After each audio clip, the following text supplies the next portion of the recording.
SpaceX Dragon with a couple of questions. I am here and ready to copy. Hey, Anna.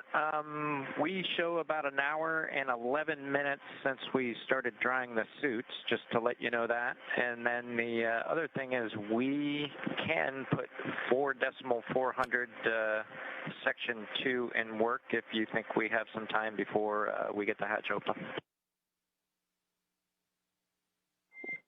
We copy. You are go to stop drying your suits and turn off that suit fan at this time. Let me get you words on that waste system flush. Copy. We'll shut the suit fan off now.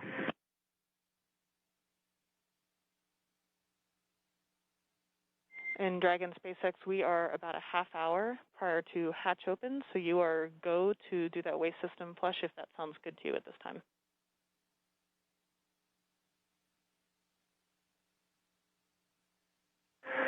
Okay, we may give it a few minutes. If it's going to be 30 minutes until hatch opening, we may want to use it just one more time.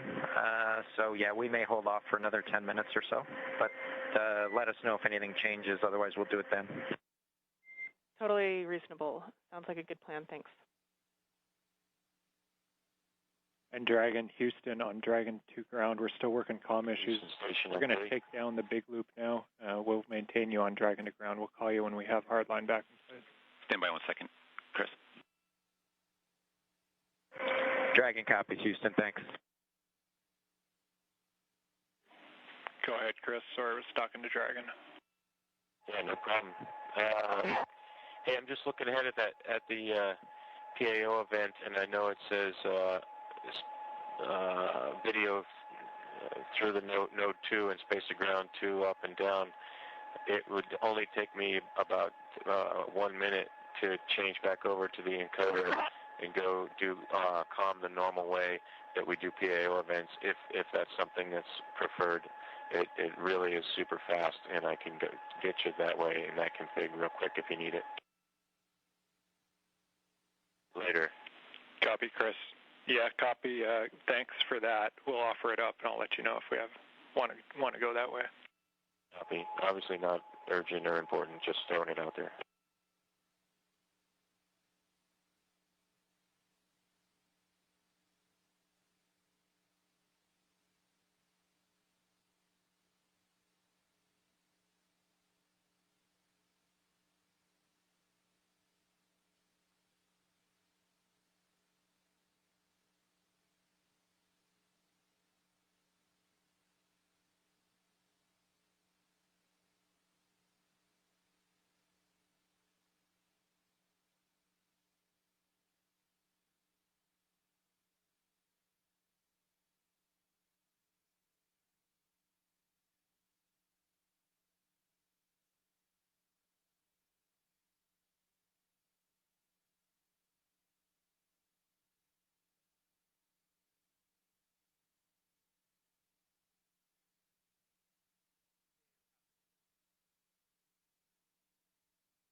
Station Houston on 3 for Chris comm config. Go ahead. We just wanted to clarify from your last comments. We show it as being in the standard config, whereby you're going to be coming down over the camcorder HD mic, and we'll be going up over space to ground 2, and that's what we're intending. Did you maybe just? We might have missed your intent in your previous remarks. Is that what you had in mind? No, I had, like we do all other PAO events, we talk, we hold the handheld microphone that is going through the clip-on mic transmitter to the clip-on, through the camera, and then the audio comes down through the encoder. That's how we typically do PAO events. So I could go back to that config if you need, super fast, or if you want to do it this way where we're talking on space to ground 2, that's fine too. I don't care. Just throwing it out there because it's different than we normally do PAO events.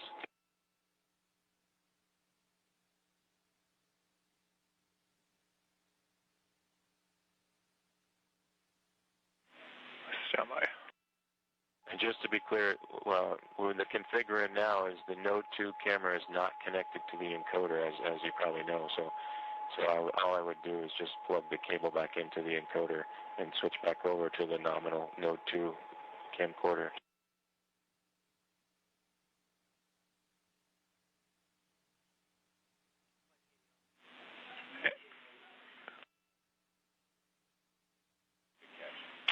And Chris, that is clear. The camera needs to be plugged into the encoder. So what you're saying is what we need. We don't know where it got swapped up, but the camera should definitely be plugged into the encoder, and audio is coming down via that encoder.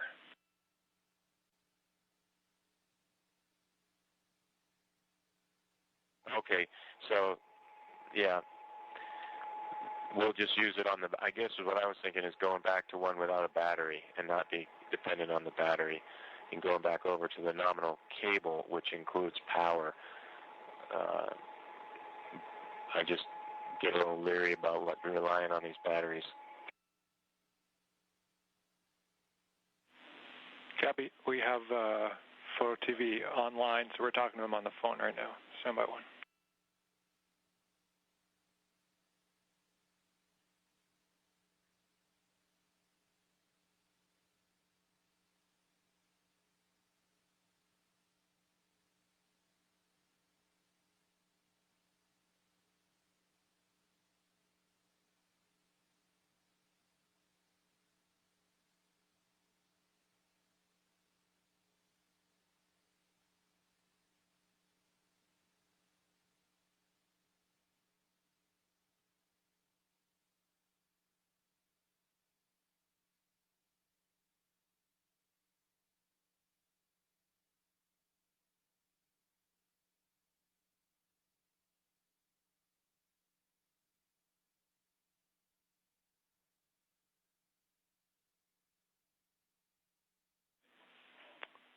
Station Houston on 3 for Chris.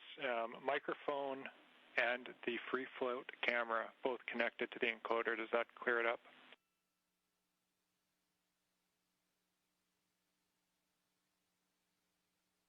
Okay, copy all. You want the free float camera, and we'll use the handheld microphone through the ATU. Copy all. No problem. I think I'm not communicating. No pun intended. But I think we're in a good config now, and I won't swap over to the nominal Node 2 camera.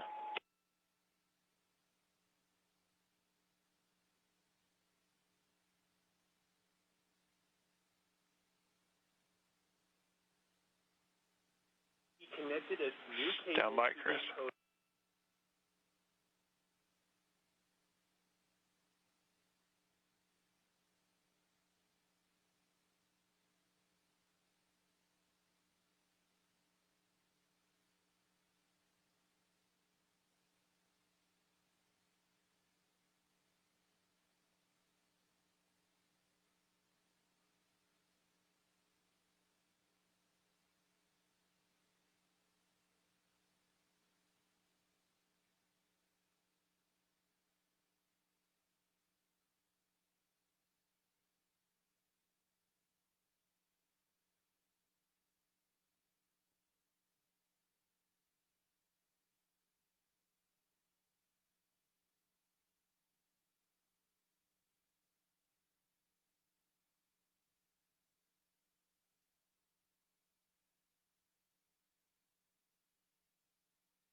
Station Houston 3, Chris. If you're still there, we think we still have it backwards.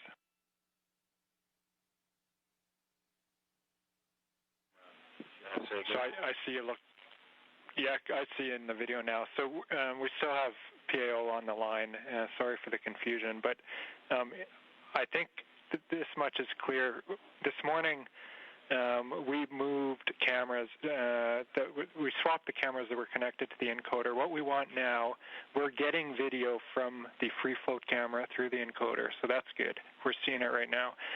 What we need, just relaying here, is your lapel mic. That has to go through that new free float camera, so that your mic connects to the free float camera, and then that audio comes down through the encoder. Does that make sense? That's the config it's in right now, and that's all perfect. The only benefit, I guess, I didn't initially make it clear, is if I switch back to the normal cable and the normal camera, we're not dependent on a battery power on the camera. I just am worried that throughout this whole event, we're gonna that all of a sudden the battery's gonna go out. I go back to the nominal. SpaceX Dragon on Dragon to ground. Now report complete with 4.012. The benefit to this free flow camera Copy is complete I can with take the 4.012. cord and make it all the way into the Dragon, which I don't think we could do with the other cable. So my thought was, after we do all of the ingress stuff and we switch gears to the PAO ceremony when we're standing right in front of the hatch, we could have out to the camera, but it's really no big deal. What I'll do is I have got a couple batteries on standby, and I'll just make sure there's a fresh battery right before we start that PAO event. Okay, Chris, sorry it took so long, but I'm 100% with you, and copy 100% on the battery concern. The word we're getting here is we would like to run it in the config that it's in right now. We copy all on the battery config. Great idea to have a few spares nearby, but we think it's going to last throughout the whole event. Okay, copy all.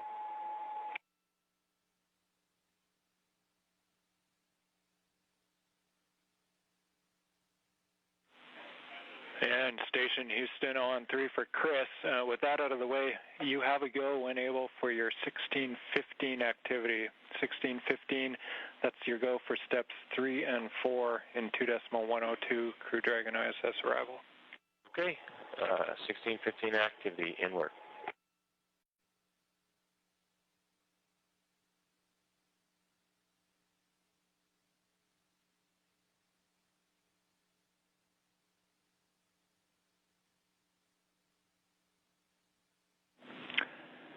Endeavour, Houston calling on hardline for a voice check.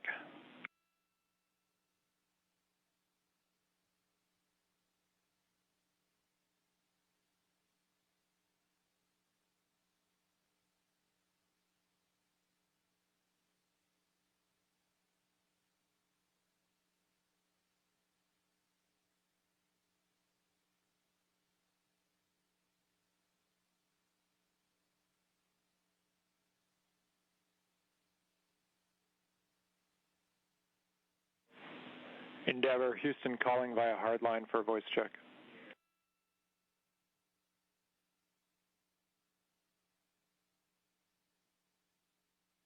Loud and clear, how was?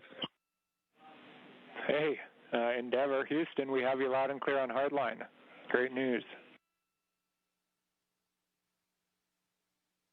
Well, congrats. Sounds like we got it at least somewhat sorted out.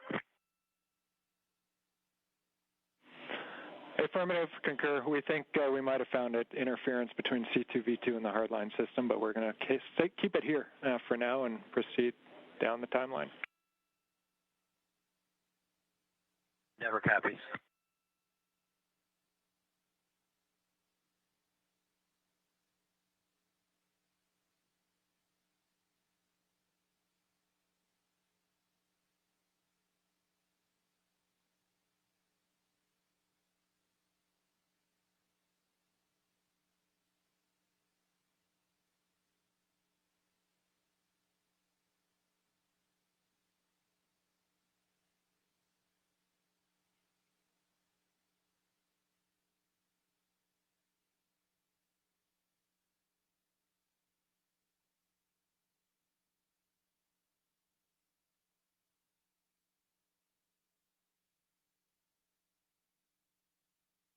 Houston on 3, hey, can you back me up on the PDT?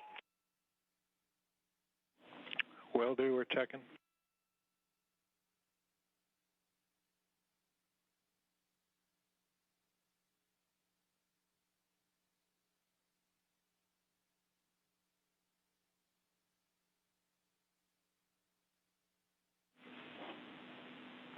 station, Houston, on 2. Chris, TPT is good. You're good to continue. Copy, thanks.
This is Mission Control Houston. You're looking at the inside of the International Space Station. What you were hearing before were just some of the audio and video checks, just making sure that everything's synced up so that we get the best views and the best audio possible for when Bob Behnken and Doug Hurley come through that hatch. We're working towards the hatch opening now. You can see Chris Cassidy down the pressurized mating adapter. That hatch will open up to the international docking adapter. On the other side is the Dragon hatch. Cassidy working through those procedures after pressure equalization was complete. Now expecting around the order of 10 to 15 minutes maybe until we finally get that hatch open. So we'll stand by, keep those views coming from the inside of the International Space Station to welcome Bob and Doug aboard.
This is Mission Control Houston. You're looking at the live view of the inside of the International Space Station Flight Control Room.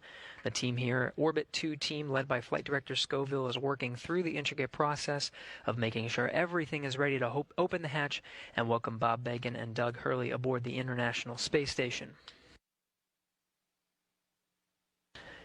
It's been a journey so far to get to this point. More than 2 hours ago, made contact and capture with the International Space Station was the Dragon vehicle, the Crew Dragon vehicle, with Bob Behnken and Doug Hurley aboard, 9:16 a.m. Central, 10:16 a.m.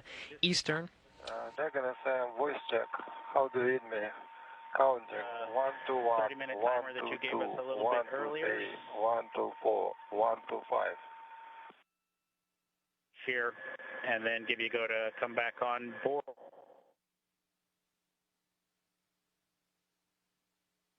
In Dragon SpaceX, you were pretty broken in that previous call.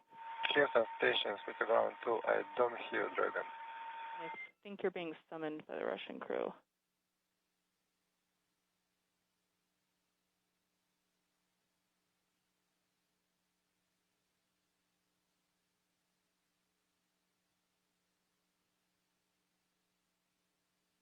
In Dragon SpaceX, I was told to proceed with you. Can you please repeat your last?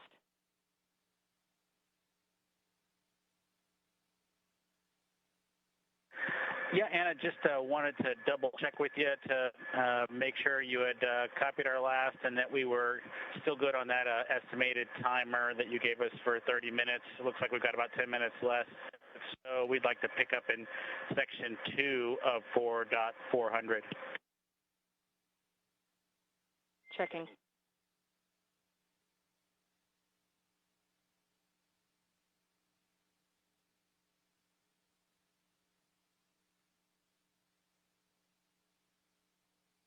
This is Mission Control Houston. Chris Cassidy opens the hatch to the International Docking Adapter, 11:37 a.m. Central Time. Station and Dragon flying together, 267 statute miles over the South Pacific. This is a view from the camera at the forward end of Dragon. 20 minutes until Dragon hatch opened, and the APAS hatch was just opened.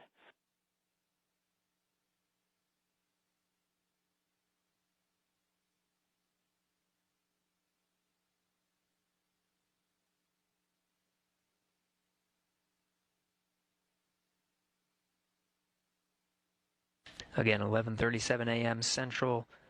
The hatch to the International Docking Adapter was open. You see Chris Cassidy there poking his head in. That's the camera at the forward end of the Dragon. Now only one hatch separating Bob Behnken, Doug Hurley from Chris Cassidy, who you're seeing here from those Dragon views. Expected time to open that hatch is about 20 minutes from now.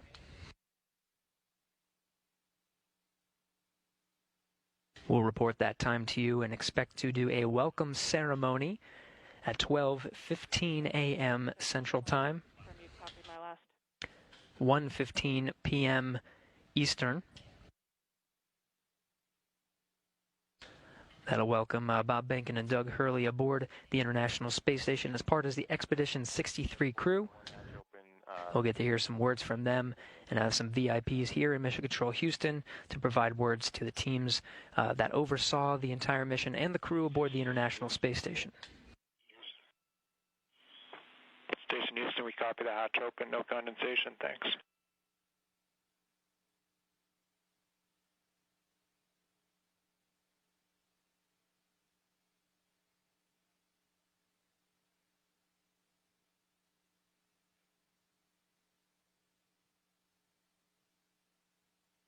Dragon SpaceX on Dragon to ground, comm check.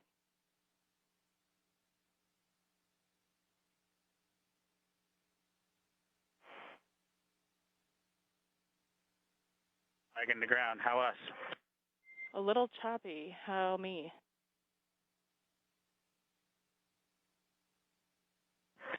You are loud and clear.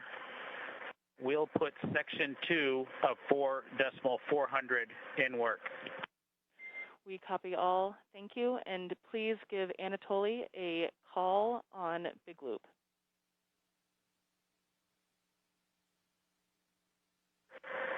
Okay, we'll call Anatoly on the Big Loop, and I'd also like to report 2 bottles of water consumed from location 9, bag 204. Location 9, bag 204, and to confirm that was for the waste system flush.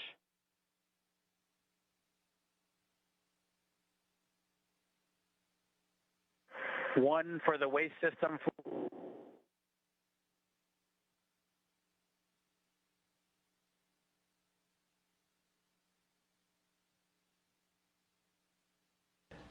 Chris Cassidy removing that target from the A-pass hatch docking interface. Dragon, comm check on the big loop for Anatoly from Endeavour.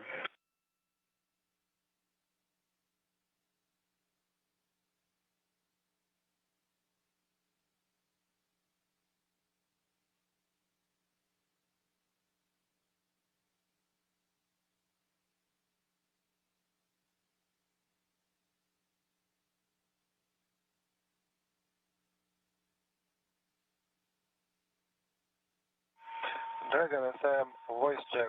How do you read me? Counting 1 to 1, 1 to 2, 1 to 3, 1 to 4, 1 to 5. Anatoly, Endeavour has you loud and clear. How copy? Copy, Houston. They have me loud and clear. Good to hear your voice.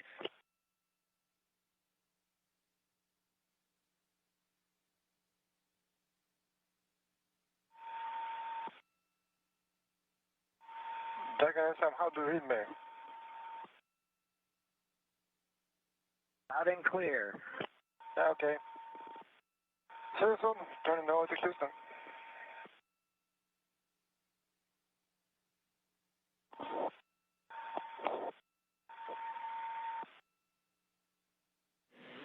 And all players from Houston, that completes the comm checks. Thank you. Copy. Okay.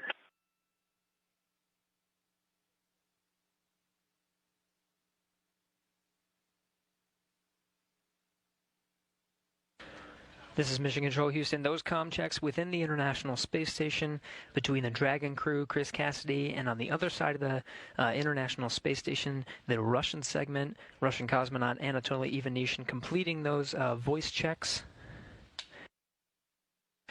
You can see Cassidy continuing to outfit the hatch, just clearing the space and providing some padding and removing that docking target from the A-pass hatch. SpaceX Dragon, go ahead and Dragon to ground. So I copy that the waste system flush is in work, and 2 more bags were consumed from location 9, bag 204, and that includes the water used for the waste system flush. Is that all correct?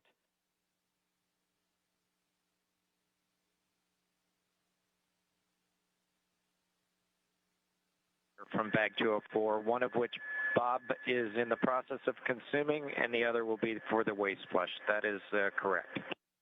Perfect. Thanks for clarifying. And secondly, do we have your permission to come back on board with video? Negative. We're going to need about 2 minutes. We're just wrapping up ops here right now. Copy. 2 more minutes. We will await your confirmation.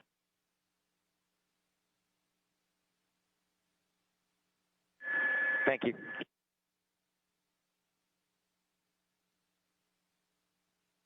Still getting views from the infrared camera that's located right at the center of the Dragon hatch, looking at Chris Cassidy, International Space Station Commander, outfitting that hatch, getting ready for Bob and Doug to arrive. You were hearing communications over Dragon to ground. That was Bob Behnken and Doug Hurley on the other side of that hatch, inside the crew Dragon vehicle, finishing up their operations on the inside for that hatch opening, expected in about 10 to 15 minutes.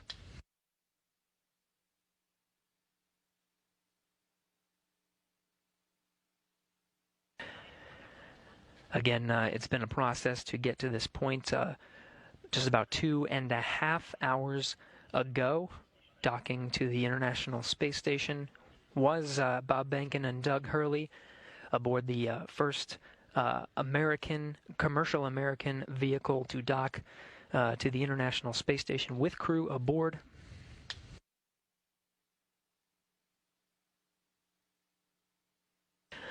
Again, we're expecting about 10 to 15 minutes to open up that hatch One more hatch separating Bob Behnken and Doug Hurley from the inside of the International Space Station. Still looking at Cassidy doing some of the prep work for that hatch.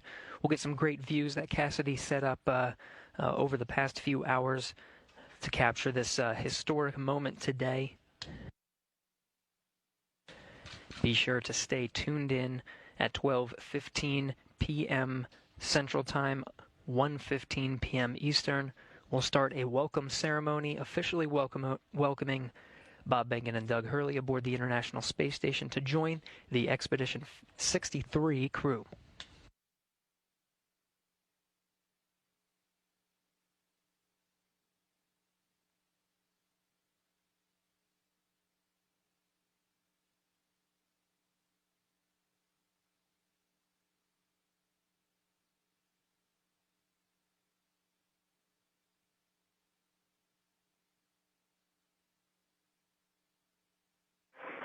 SpaceX Dragon on Dragon to ground. Go ahead.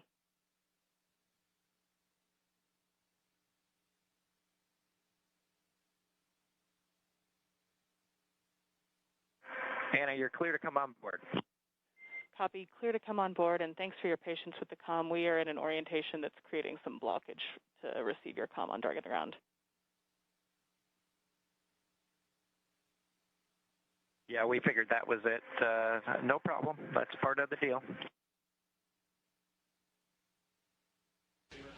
Chris Cassidy giving a wave, eagerly awaiting Bob and Doug to come aboard. Just behind him, you see Anatoly Ivanishin and Ivan Wagner, Russian cosmonauts of Expedition 63 standing by.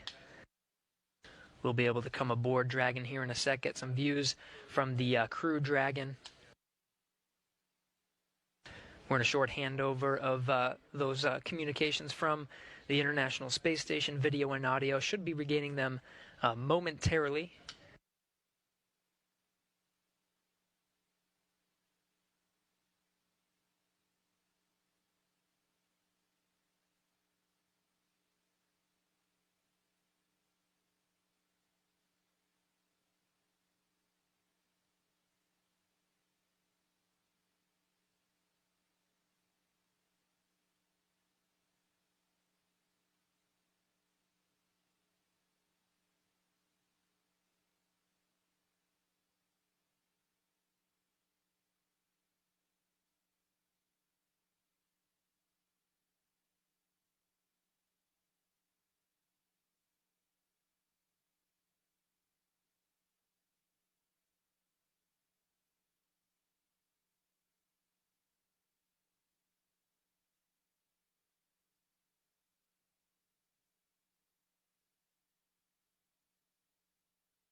Anatoly Ivanishin in the foreground there. Chris Cassidy continuing the prep work for opening up the hatch there. Again, the pressurized mating adapter hatch you see there in the foreground is open. The APAS hatch to the International Docking Adapter is open. Just one more, and that's the hatch of Dragon, the Crew Dragon vehicle.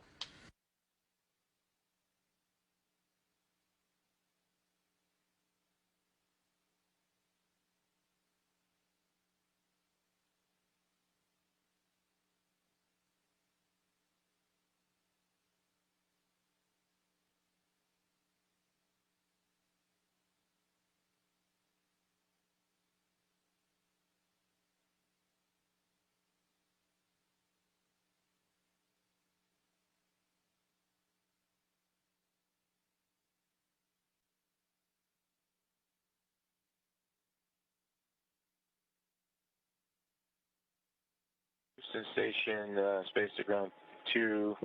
Station is ready for Dragon hatch equalization. Station Houston copies. Dragon call ready when you're able.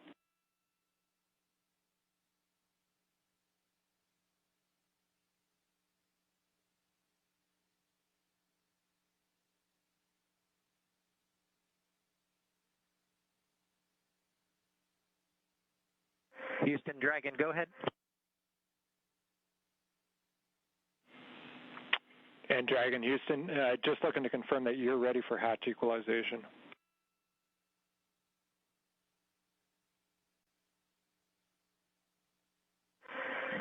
We are ready as long as SpaceX is ready.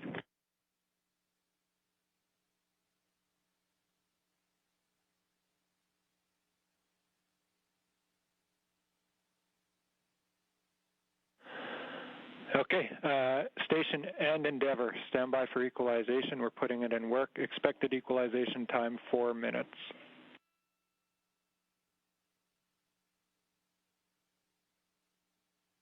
Station copies. Endeavour copies.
This is Mission Control Houston.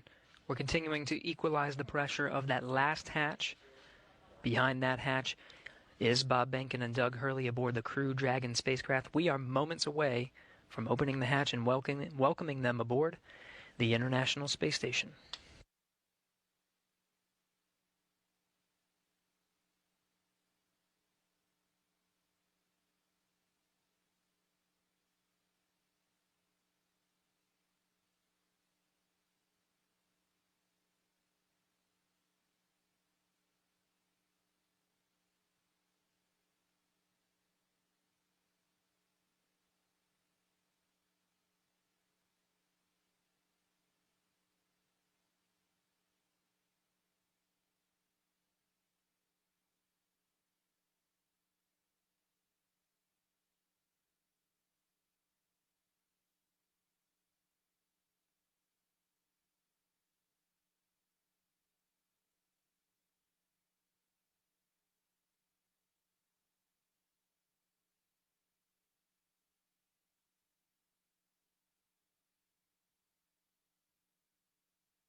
This is Mission Control Houston. If you're just tuning in, we are standing by for confirmation of the hatch opening between the International Space Station and the Crew Dragon.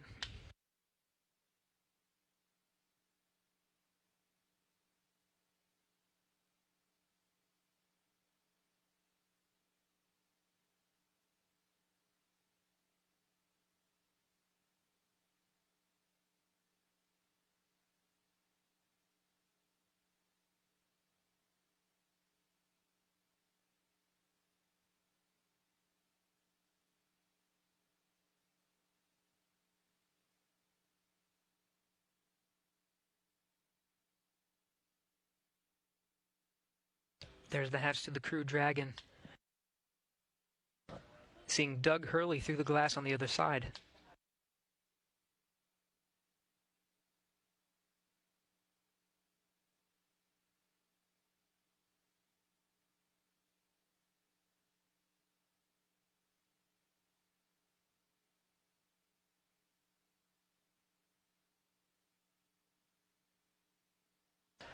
And there's Bob Benkin.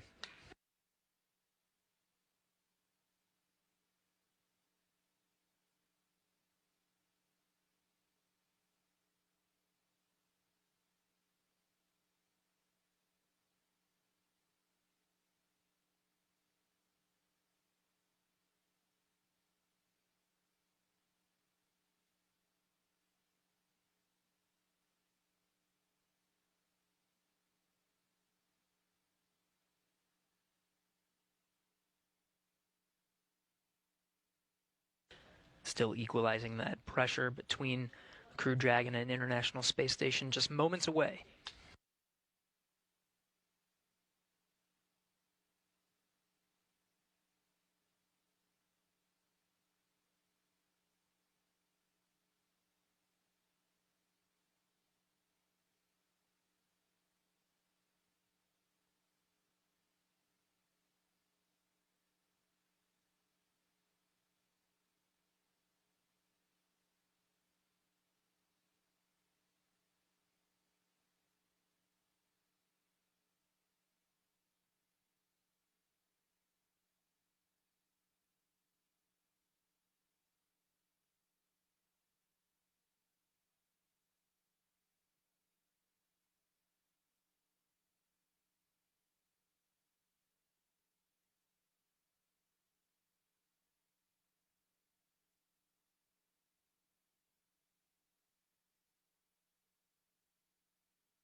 Dragon SpaceX on Big Loop. You are go for hatch opening per the decal, followed by the remaining actions in your procedure 4.400.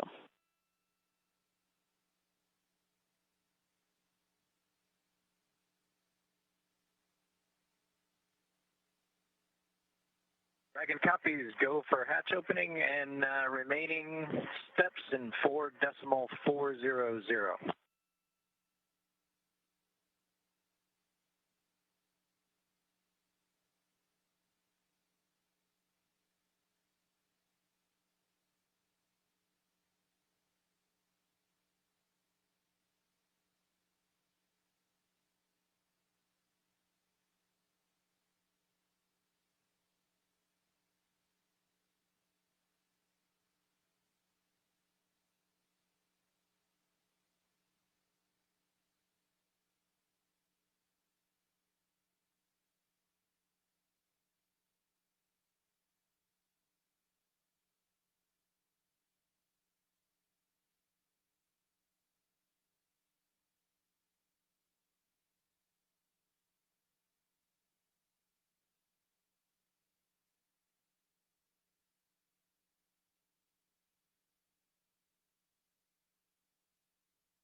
And with that, the hatch is open 12:02 p.m. Central Time, 1:02 p.m. Eastern.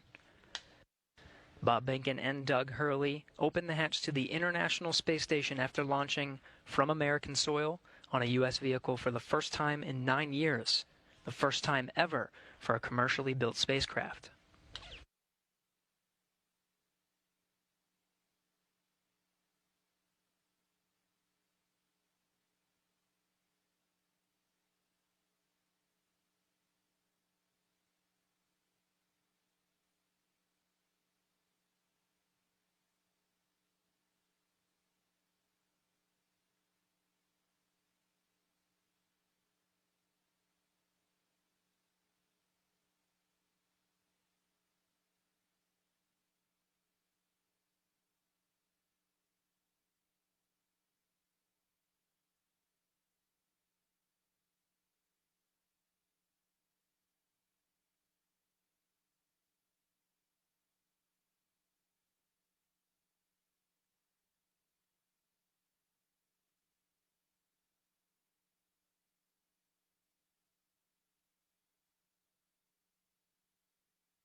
If you're just tuning in, the hatches are open between Dragon and the International Space Station.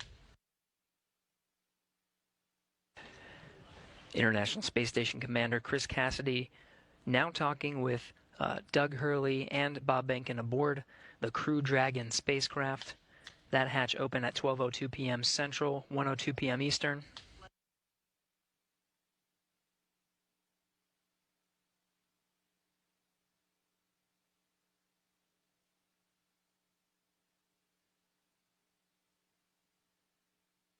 SpaceX Dragon on the Big Loop. The hatch is open in 5.54.400. How copy? I copy. Hatch is open. Great to hear. Thanks.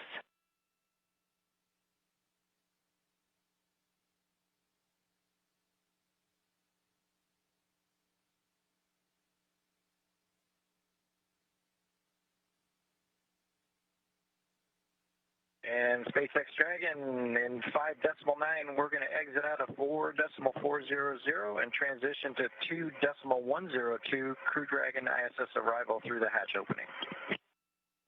I copy. With that, I understand you are complete with 4.400 and will follow along with you as you transition to the ISS procedure.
This is Mission Control Houston. The crew of Demo 2 just performing a few closeout duties. The hatches are open. They were open 12:02 p.m. Central Time. We're moments away from the Dragon crew aboard Demo 2 to enter the International Space Station.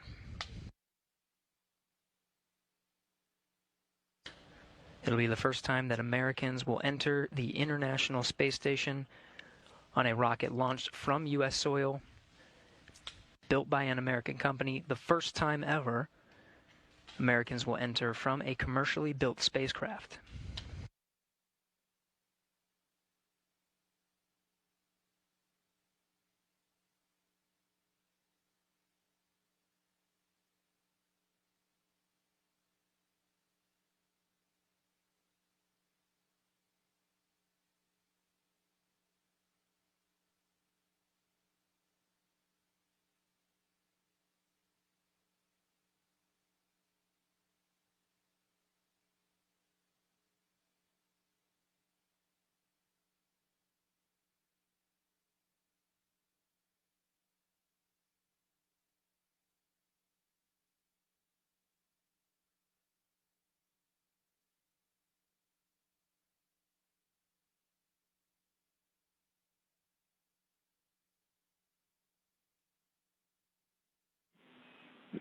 Station Houston on Space Ground 2 for Chris. When you're able, we're just looking for a quick voice check on the mic.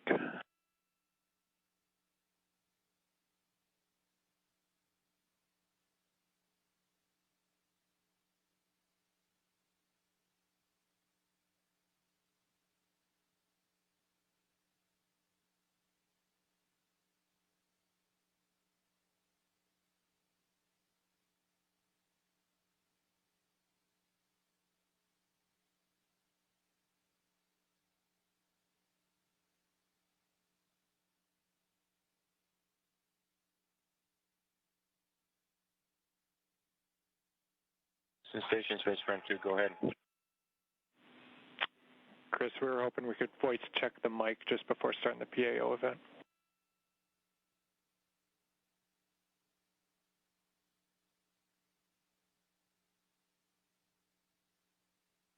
Okay, copy that.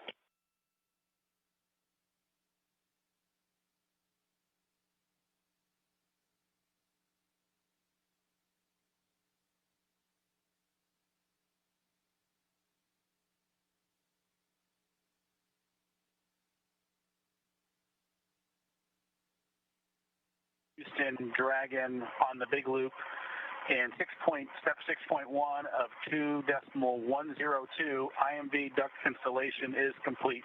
Go for IMV fan activation. Houston copies, go for IMV fan activation, that's in work.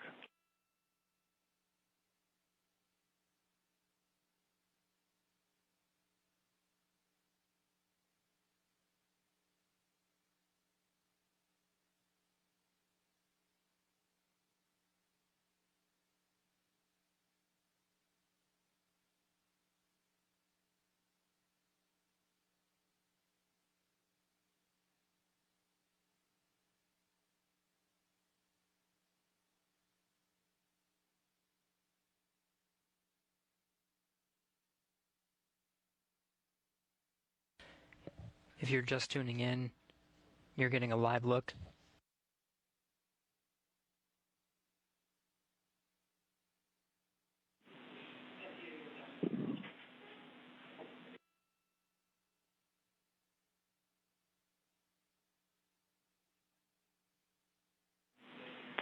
Station Houston on two things. Chris, we did hear you over the PAO side of things. That was a good voice check. We might ask you for one more.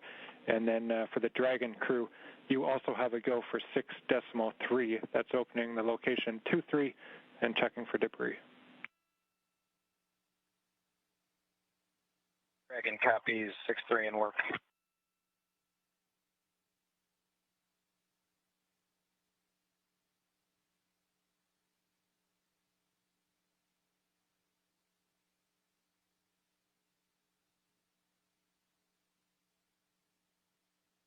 If you're just tuning in, you're getting a live look. On the left of your screen is a look inside the Crew Dragon on the Demo 2 mission. On the right, the International Space Station. Houston, Bob Benkin. Dragon on the big loop. We are ready for 6.4 and section 4 of the LIO instructions.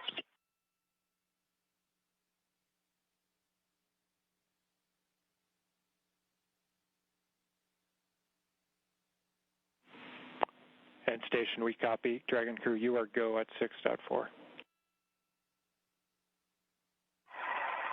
In work.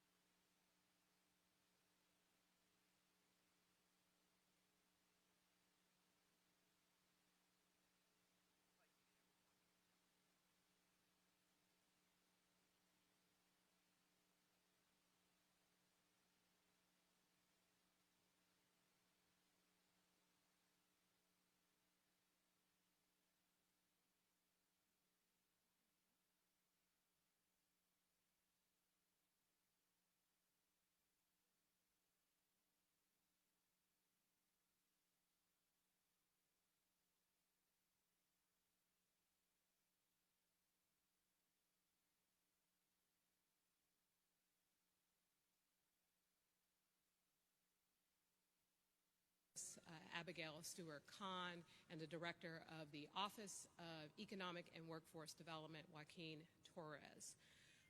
Today, we're going to do things a little bit different because we actually have good news, and we actually have a guide for what San Francisco will look like as we begin to envision a new normal and a future where we can get our city going, get back to work, and get back to our lives as we know it, although we will be making a number of adjustments in this process. 4 months ago, we operated the Emergency Operations Center, and we called attention to what we knew potentially was coming to San Francisco. About 3 months ago, we declared a local state of emergency, and at that time, as you recall, we had not one case in San Francisco. 10 weeks ago, we ordered a shelter in place, and the fact is we acted fast, and San Francisco is being praised as a model for not only stopping an acceleration of the curve, but we are at a stage where we are seeing the curve lowered finally. And so there is hope, but we still have a long way to go. The fact is, at this time, there's no vaccine.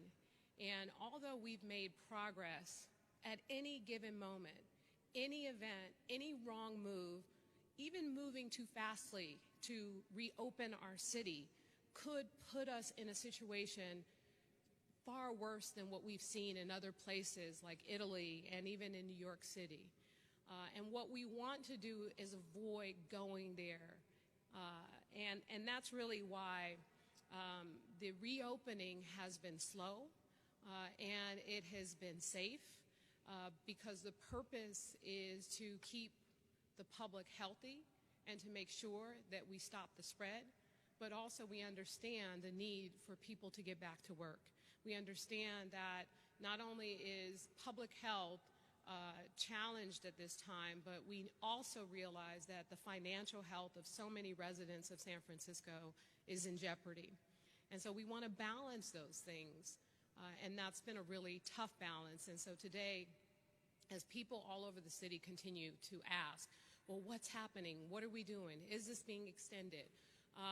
The good news is that we are going to talk about specifically today some dates and a number of businesses and things that can resume as long as the 5 indicators that we talked about before continue to improve.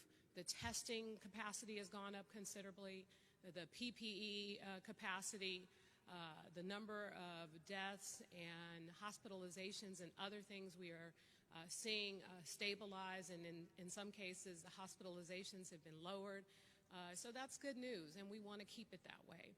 And the only reason why we are in this situation in the first place is because most San Franciscans took the order seriously, and you've done an amazing job at complying with this order.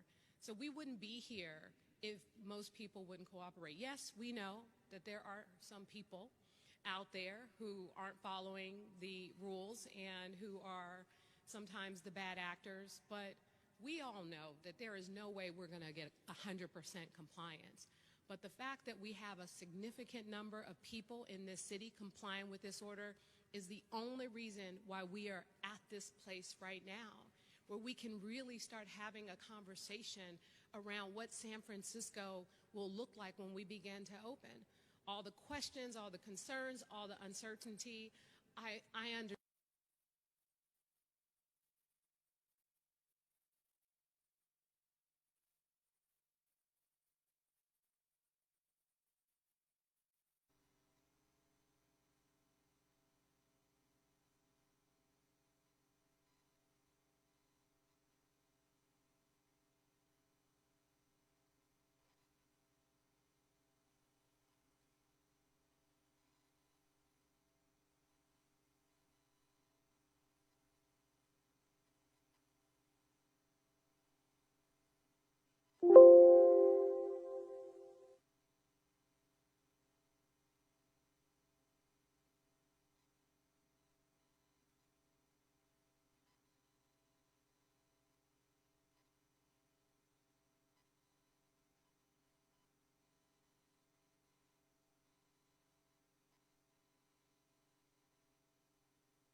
for the press conference.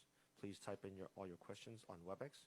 No questions will be accepted on the phone. Thank you.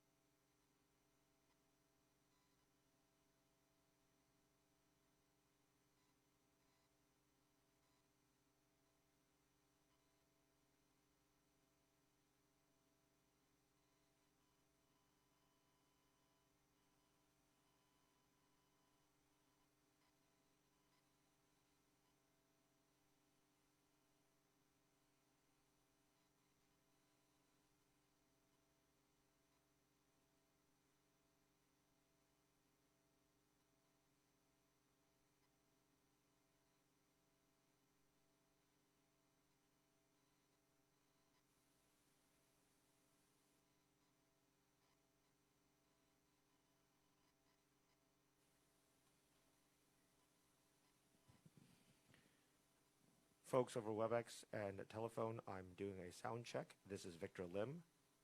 Testing 1, 2, 3, 4. If you can hear me, please respond on the WebEx chat. Thank you.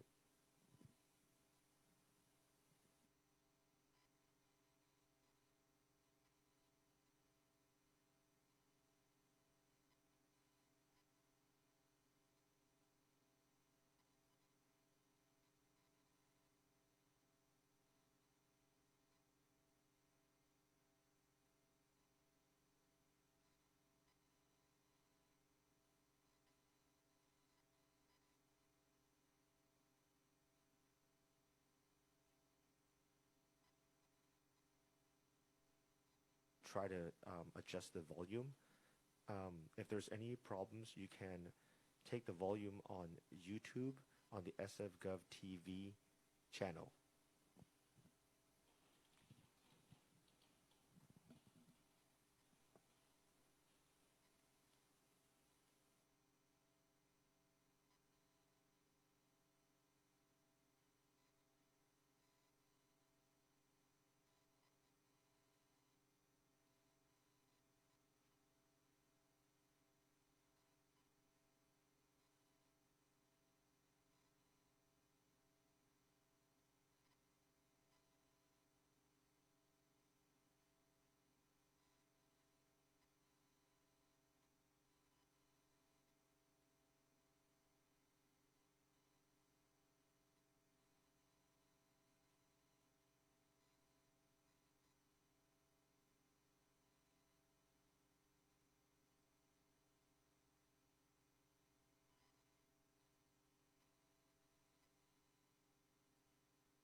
Good morning, everyone. I'm San Francisco Mayor London Breed. I'm joined here today with our Police Chief, Bill Scott, as well as our Fire Chief, Janine Nicholson. First of all, I just want to take this opportunity to just really address the hurt and the pain and the frustration that I know so many people, not only in San Francisco, but across the country, share for the unfortunate, consistent violence that we see as it relates to African American men who unfortunately are killed by police officers. This is what we know is sparked what you are seeing as it relates to protest. Being sick and tired of being sick and tired, being frustrated by not seeing a change, and seeing this play itself out all over the country. We know that here in San Francisco, we've made a lot of gains with our time and distance and our complicit bias training and other things to try and make sure that our officers have what they need to understand and appropriately police our communities with also compassion and respect. And it has been very difficult when you see what you see that happened to George Floyd and others. It is hard not to have a reaction. It is hard not to feel the pain, especially when you hear someone who is struggling and others are standing around and watching and not doing anything. The thing that was the most heartbreaking was when we saw him calling for his mother. I know that touched a chord with me. It touched a chord with so many people, and sadly, he is no longer with us. And that is what we know is at the heart of the protest. We know that people are frustrated, they're hurt, they're upset, they're angry, all kinds of emotions. I know that not only am I feeling these emotions, but we also know that there are a number of people who work within law enforcement that feel the same way too. And as a city, we will do better. As a country, we have to do better because we know that this situation that constantly has played itself out in this way cannot continue. So I want to just express my understanding and appreciation for those who are peacefully protesting, for those who want to forum and want to come together and express themselves, even if what you have to say is not something that anyone wants to hear. You know, even if it's negative or people are angry and upset and mad and hurt, everyone has the right to express themselves verbally in any way they see fit, especially when it's difficult to process your emotions. So I get that. I understand that. And I empathize with what we are all feeling collectively. And as mayor, it doesn't mean that I'm immune from feeling the hurt and the pain. Having my own experiences, especially growing up here in San Francisco. It's why I ran for mayor. It's why I got into politics, because I wanted to change things. And part of what is very challenging here is we know that on the one hand, yesterday, for example, there was a large, peaceful protest that started early on at City Hall.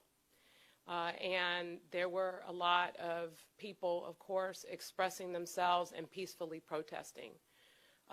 There were a few marches and a number of other gatherings, and eventually, as it began to fall, those protests turned into violence. There were, unfortunately, assaults on people, including police officers. There was vandalisms on vehicles and businesses. There were fires lit, and that is really not something that we can tolerate. And in fact, You know, in watching the videos, I was extremely upset because, unfortunately, with some of the vandals, they thought this was a game. They thought this was funny. And this is not funny. To damage property, to set fires that could lead to someone else's death, to do the kinds of things that destroy and tear down our city as a symbol of what is going on and how to address it. This is not who we are. We should not be okay with this. And I also want to point out that there were a lot of young people out there. In fact, a lot of juveniles. So parents, where are your kids? Where are your kids? The fact that we had so many situations occur all over San Francisco in a way that has tried to destroy and tear down our city is not something that we're going to tolerate. We will always support and tolerate peaceful protest because people deserve to have that vehicle. But when it rises to the level of a crime, we have an obligation. We have an obligation. And so we will do what we need to do to protect the city so that people are safe. That includes even, unfortunately, sometimes doing things that make people uncomfortable, bringing in additional law enforcement, bringing in additional resources. When you think about it, if someone is hurt and they call 911, who's the first to show up to the scene? Our firefighters and paramedics. But they were inundated with fires that were deliberately set,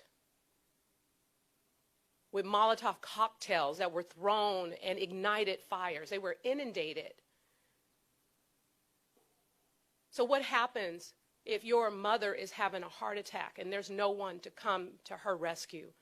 And we're in the midst of COVID-19. And just imagine how many more infections are going to occur because of these large gatherings, because they're not necessarily being done safely. So we have decided, as I said last night, to implement a curfew. It'll be effective 8 o'clock tonight. Of course, the exemptions are our healthcare workers and our police and firefighters and other public safety personnel. But it will be in force 8 a.m. tonight until 8 p.m. tonight until 5 a.m. in the morning. And until we see that the situation is under control, we will allow the curfew to remain. And the other thing that we have done is gotten support from law enforcement, from the governor's office, and I'll have the chief talk a little bit about that, but we have to make sure that we are prepared to ensure that what happened in our city doesn't happen tonight. So for those of you who are thinking about coming to San Francisco to cause havoc, we're going to be ready, and we're going to do what we need to do in order to protect the city. We, again, welcome peaceful protest, but we will not tolerate violence and crime. So I ask for your cooperation and also your understanding that we can't just sit by and let you destroy our city. We will do what we need to do. And so I want to really, let the people of San Francisco know that I know that we've been asking a lot of you, especially during COVID-19. We've asked an awful lot of the people of San Francisco. And I want to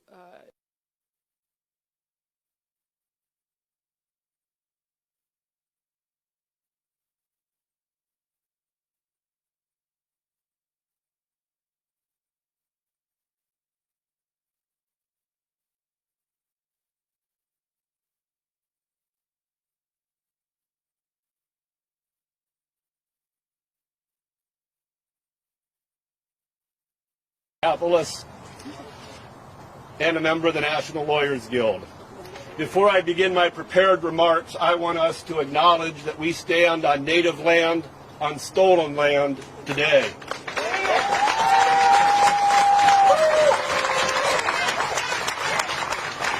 In 1863, there was an uprising in Minnesota. And we have a governor whose county, Ramsey County, is named after him, whose portrait hangs in that capital. He restored order and did not build justice. And that's what brings us to where we are in this state today, where we have order, but we do not have justice. Our elected officials assure us that order has now been restored. What can we now expect from our security forces, the same security forces which killed George Floyd, now that order has been restored? On a federal level, Donald Trump and Attorney General William Barr have already initiated a politically motivated investigation that denies the organic reality of the civil unrest occurring across the country and will instead attempt to portray unrest as a conspiracy of far-left extremist groups. The aim of this investigation will be to infiltrate, disrupt, and repress political movements that demand social and political change. On a state and local level, the same police departments which killed George Floyd, Philando Castile, and countless others have announced their intent to establish the rule of law by investigating and prosecuting those who can be identified as participating in the civil unrest of the past week. What does this mean? It means the police will be poring over social media, video, cell phone records, search warrants, facial recognition technology, and all the surveillance and mass and technology available to the state in this day and age to identify and prosecute people. It means the same police department that killed George Floyd will be serving felony warrants, knocking down doors and creating situations where more people are at risk of being hurt or killed by law enforcement. For 400 years, the slave owners, fugitive slave catchers, contract labor owners, police killers, lynch mobs, white rioters in Tulsa, Oklahoma, and Wilmington, North Carolina, rapists of black women and profiteers off black bodies have had complete impunity. That's right. The calls to now establish the rule of law without justice ring hollow when they come from the same institutions which killed George Floyd. Our community does not need to fill the jails with hundreds of young people accused of property offenses or with more black and brown bodies. Our community will not move forward by allowing law enforcement to establish peace in the absence of justice. The Minneapolis Police Department is responsible for the devastation I see in my neighborhood in South Minneapolis. That's right. Yes, they are. We uphold the demands of the people in the street to prosecute the police. Prosecute the police! We need a new order, not to restore the order which resulted in the death of George Floyd. Not to restore the order that granted impunity to law enforcement for centuries of police brutality. We can either move forward or we can return to the nightmare that we had and are continuing to experience. Let's move forward together. Now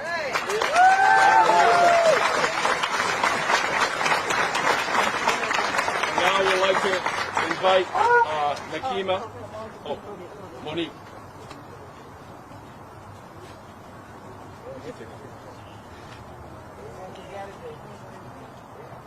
First of all, thank you all for being out here. Thank you for the media for showing up to cover the events that are happening here in Minnesota. What we are experiencing here is something that is shared throughout the world now. We have protests in other countries. We are getting messages on our pages, our Black Lives Matter pages, of solidarity, messages of encouragement. And so we must continue to press forward, not just for officers to be arrested, but we must press forward that this place this Capitol where we are, the people who work in here, the elected officials, that they write the legislation to stop this from happening. We have police after police after police being written up for disciplinary actions, multiple killings, and they remain police officers on the force. And this has created a system in which peace is now used as an instrument of oppression. And the narrative that has been presented takes away from the hard work that we are doing here, because we are here and we are fed up. We have experienced Jamar Clark and the 18-day occupation. We have experienced the Philando Castile occupation at the governor's mansion. And we experienced those officers not going to prison. And we experienced all of that with what is considered peaceful protest. And prior to the 3rd Precinct burning, Mike Freeman did not see a chargeable offense. But once that 3rd Precinct burned, he saw it somehow. So when we talk about peace and talk about the demonstrations, you have to understand that many of us never had peace to begin with. We can't talk about restoring peace because we didn't have it to be restored. So we need significant changes, and that's why we need changes that are coming and written in legislation. We need changes that are going to be wide sweeping, and we need federal laws in place, because we can't afford to go from state to state or from city to city. These police homicides are killing our black communities, our native communities, our brown communities, our Hmong communities, people of color, working class and poor white people. We have no means to come against a system that does not allow us to get justice when evidence is present. So we have no other voice but to be in the streets. And when that voice becomes amplified, it turns into riots and it turns into protests. So while we are here in the midst of a National Guard occupation, we know what can resolve this. We need legislation. We need all 4 of the officers that killed George Floyd arrested, prosecuted, and sent to prison.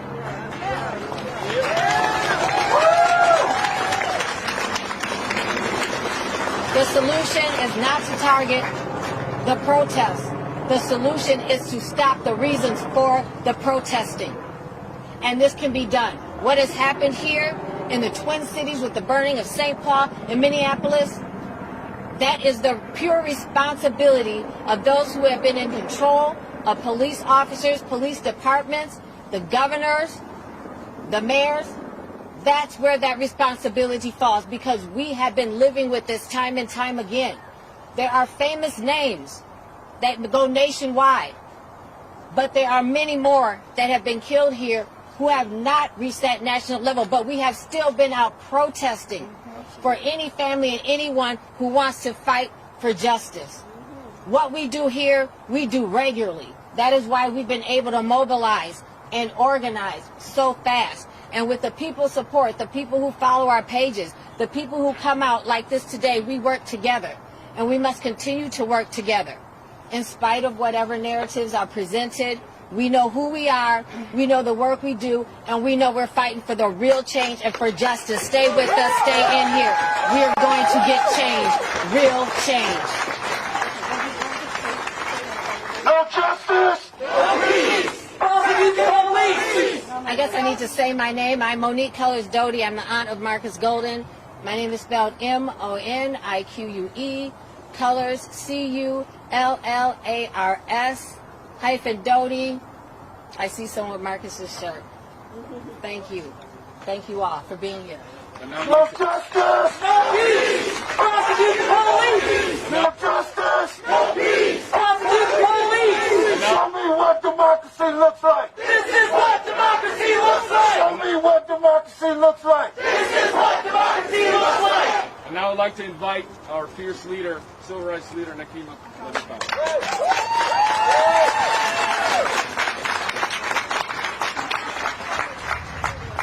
It's wonderful to see you all out here this afternoon, but I wish that we didn't have to gather for this purpose. And that purpose is to continue to remind our government that they have failed us at every single level. It is not as if they did not know that police killings have been happening. We have shut down city council meetings. We've shut down meetings at the state legislature. We've shut down the governor's office. We have shut down streets. We have shut down freeways. And we have still not received any justice, so we had to shut down the city. We had to shut down the Twin Cities. We had to shut down the quality of life and the comfort levels of white Minnesotans who sit by week after week and hear about the concerns that we have, who watch the same videos that we do, and yet they do absolutely nothing. It is not until buildings were being burned in their communities and their way of life was being disrupted that they decided to begin to speak up. But they're not speaking up for justice. They're speaking up for their own comfort and complacency and the status quo and white privilege and white supremacy. And I know that people don't want to hear it. I see blank faces even from some of our members of the media, which we have called out the media time and time again for participating in the carnage that is being inflicted upon the African American community. You all report stories starting out with the police narrative of events, unquestioned and unchecked and unadulterated.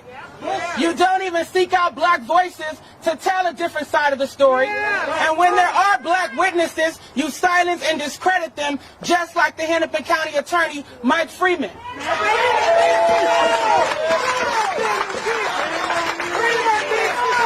So you all are just as accountable and culpable as the government entities that we have spoken of.